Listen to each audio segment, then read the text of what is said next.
और अब कर्नाटक की खबरें तफसील से। कर्नाटक के एक सरकारी कॉलेज में हिजाब पर पाबंदी के मसले को न्यूज 18 उर्दू ने रियासती अक़लियती कमीशन के सामने पेश किया। अक़लियती कमीशन के चेयरमैन अब्दुल अजीम ने कहा है कि वो इस सिलसिले में रियासत के वजीर तालीम को खत लिख चुके हैं और वजीर तालीम के जवाब का इंतजार कर रहे हैं।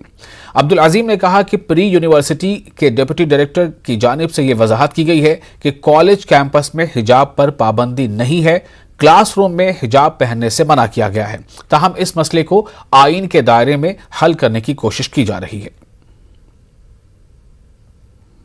जो है ये एक मजहबी रस्म है या मजहबी लिबास समझते हैं, तो इसलिए कॉन्स्टिट्यूशन का मतलब भी है कि कॉन्स्टिट्यूशनली कैन दीज गर्ल्स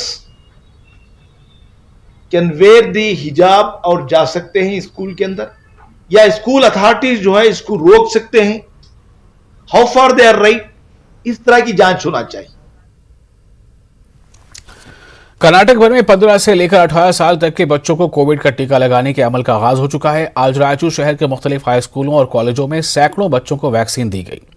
सरपरस्तों ने बढ़ चढ़कर हिस्सा लेते हुए अपने बच्चों को टीका लगवाया। स्कूलों और कॉलेजों के इंतजामिया ने बताया कि टीकाकारी के लिए मुकम्मल इंतजाम किए गए हैं। टीचरों और इंतजामिया ने बिला किसी डर खौफ के बच्चों को टीका लगवाने की सरपरस्तों से अपील की है। रायचूर के अक़लियती तालीमी इदारे लिटिल जेम्स स्कूल में बच्चों को टीका लगाने के लिए खुसूसी इंतजाम किए गए थे। स्कूल हेडमास्टर ने बताया कि टीका लगाने का सिलसिला 5 जनवरी को भी जारी रहेगा।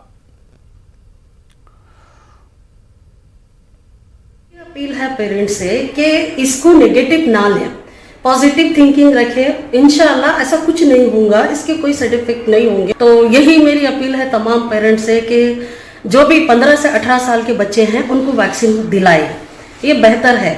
और उसके अलावा भी यहाँ पे जो है वैक्सीनेशन प्रोग्राम जो कैंपेन स्टार्ट हो चुका है वो 3 जनवरी से स्टार्ट हो चुका है। बच्चों के शायर डॉक्टर अमजद हुसैन हाफिज कर्नाटकी की एक किताब की रस्म इजराई तकरीब एक मठ में मुनक्किद की गई। दावनगेरे शहर में मौजूद मशहूर वेड़कथ मठ में मौलाना अबुल कलाम आजाद की शख्सियत पर किताब जारी की गई। मठ के स्वामी बसव प्रभु, दावनगेरे के मेयर ST वीरेश और कर्नाटक प्लानिंग कमीशन के रुकन डॉक्टर CR नसीर अहमद इस इजलास में शरीक थे। हिंदू मुस्लिम इत्तेहाद की खूबसूरत तस्वीर यहां देखने को मिली। शायर अतफाल डॉक्टर हाफिज कर्नाटकी ने कहा कि मजहब इस्लाम सबके साथ मिलकर रहने का दर्स देता है। मौलाना अबुल कलाम आजाद की शख्सियत पर एक मठ में किताब का इजरा नफरत फैलाने वालों को करारा जवाब है। दावनगेरे के मेयर ने कहा है कि बच्चों के लिए लिखी गई इस किताब का तर्जुमा कन्नड़ जबान में भी किया जाए। दावनगेरे की तंजीम मौलाना आजाद एसोसिएशन की कोशिश से मठ में पहली मरतबा इस तरह की तकरीब मुनक्किद हुई है।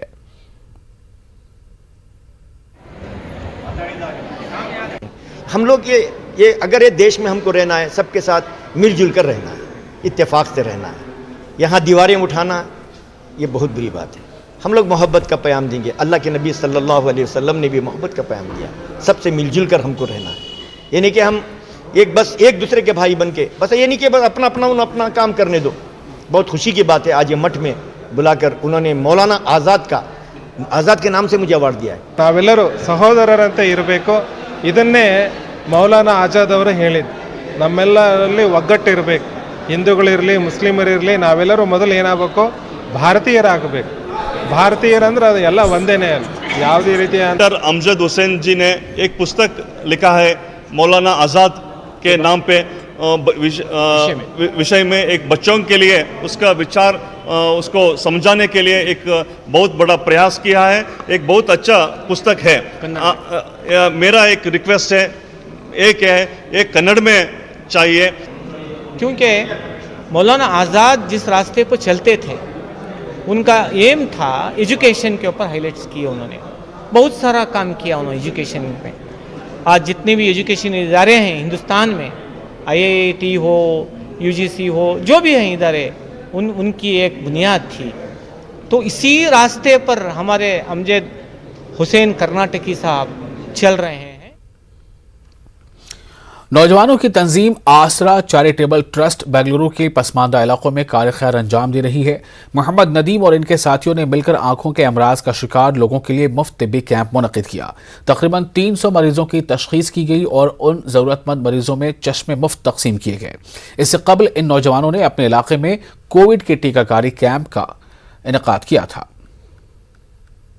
जी अल्हम्दुलिल्लाह, इसमें बहुत एक शहर के नामदार इदारे जुड़ गए हमारे साथ, जैसे कि करूल फाउंडेशन होगा, एडम्स फाउंडेशन होगा, तो बहुत सारे इदारे जो जुड़ गए हैं इसमें। तो ख़ास करके मैं उस्मान शरीफ साहब का शुक्रिया अदा करता हूँ, जो उनका एक सपोर्ट हमारे साथ हमेशा है और उनकी हिम्मत से हमें इस चीज़ को क्या भी है आगे बढ़ा रही हूँ।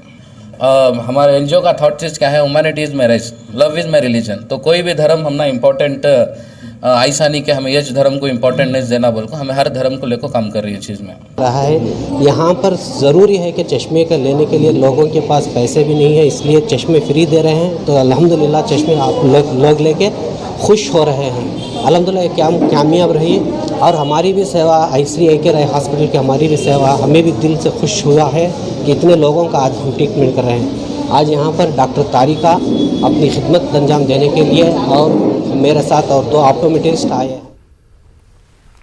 22 साल की लंबी जुदाई के बाद एक मां को अपनी खोई हुई बेटी मिल जाए तो इसे करिश्मा ही कहा जा सकता है।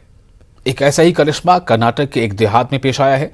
जी हां, केरल में रहने वाली अंजलि 22 साल के बाद अपनी मां से मिली है।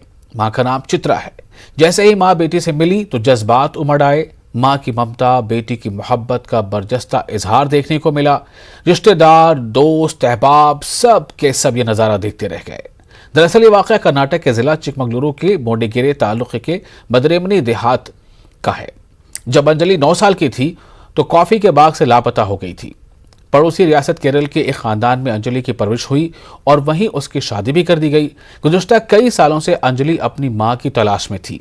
समाजी कारकुन मोनू और मुस्तफ़ा ने अंजलि की मदद की और आखिरकार बेटी को अपनी मां और मां को अपनी बेटी मिल गई।